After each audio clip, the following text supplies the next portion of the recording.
राष्ट्रीय संगठन प्रभारी किसान सेना। आज ये प्रेस वार्ता जो रखी गई है, इसका अहम मुख्य कारण ये है कि हमारे जो अलीगढ़ जिले के मंडल अध्यक्ष जितेंद्र कुमार यादव हैं, जो हमारे किसान सेना में काफ़ी समय से संघर्ष कर रहे थे, आज इनकी पद उन्नति की गई है, जिन्हें प्रदेश महासचिव के पद पर इन्हें नियुक्त किया गया है। ये सब हमारी प्रेस कॉन्फ्रेंस में बात रखी गई। उसी के साथ साथ अभी हमारी 12 जुलाई को जो मुजफ्फरनगर में किसान संगठनों की जो मीटिंग हुई है, जो हमारे किसान सेना के राष्ट्रीय अध्यक्ष चौधरी अनिल कुमार जी थे, उनके एक आह्वान पर वहाँ पर 50 संगठन इकट्ठा हुए।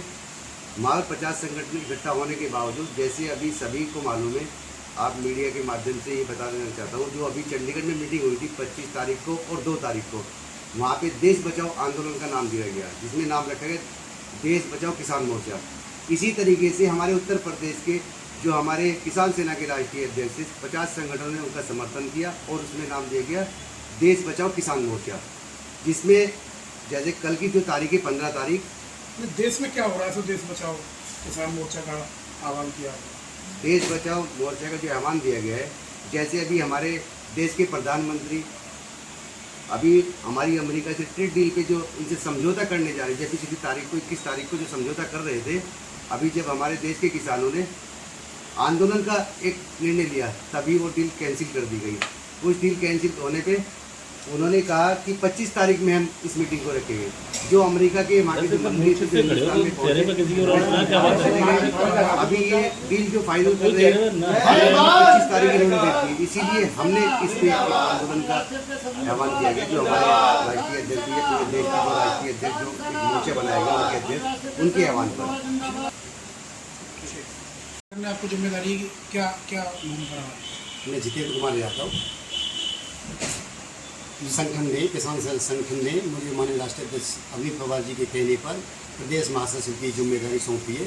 इसे मैं पूर्ण भावी, जैसे अलीगढ़ मंडल अध्यक्ष का मैंने कारोबार देखा, उसी तरीक़ा से प्रदेश में जो जिम्मेदारी मिली है उसको पूर्ण रूप से निभाने का कार्य करें। किसानों के साथ तमाम ज्यादती हो रही है, इसको लेकर के किस तरीके से संगठन का तुम्हारे का रोक है और क्या करेंगे? अलीगढ़ में आप लोगों के माध्यम से जगह जगह आंदोलन भी करते हैं हम लोग, प्रशासन से बहुत कुछ किसानों के लिए आवाज़ उठाते हैं और ये जिम्मेदारी बढ़ी है, तो हर जिले में पहले भी जाया करते थे और उससे ज़्यादा अब जाने का कार्य करेंगे।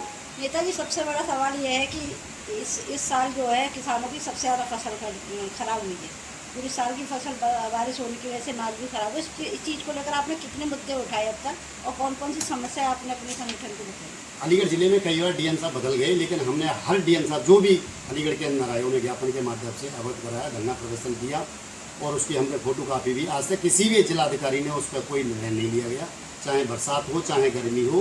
उसके उपलक्ष्य में हम लोगों ने आंदोलन किया, ज्ञापन भी दिया, उस पर कोई कार्रवाई नहीं की जाती है। किसानों को खाद के नाम पर जो ट्रेड डील हो रही है उससे पहले ही ये लागू कर दिया है, किसानों को खाद देने से सरकार ने इनकार कर दिया है। जो 5-5 बीघा में 2-2 कट्टे खाद के देने का कार्य कर रही है। जब नाज खाद नहीं लगेगा तो बीज और खाद जब बढ़िया नहीं होगा तो खेत में फसल कहाँ से हो जाएगी? जब फसल नहीं होगी तो हम लोग अपना पेट कहाँ से भरेंगे, तो बेचेंगे कहाँ से? किस तरीके का आंदोलन करेंगे? ये आंदोलन बहुत बड़े स्तर पर चल रहा है पूरे प्रदेश में।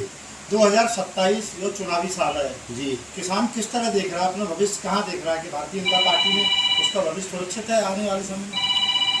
अगर ये सुरक्षित भविष्य होता तो किसान सड़कों पर आंदोलन करने के लिए बाध्य क्यों होता? इन्होंने जिस दिन से आए, ये जिस दिन से सरकार में बैठे हैं, उसी दिन से किसान मजदूर कामगारों को हर कागज़ में उलझा दिया है। किसानों के लिए हर चीज़ महंगी कर दी है। गेहूँ है 25 रुपये बढ़ा देते हैं, 20 रुपये बढ़ाए। अपनी मांग बढ़ाने के लिए हम लोगों को हरिद्वार से और दिल्ली तक आना पड़ा, लेकिन 25 रुपये बढ़ा, उसके बावजूद बढ़ाया। उसके श्रेय बहुत कुछ लेना चाहती है सरकार, लेकिन ऐसा कुछ भी नहीं करती।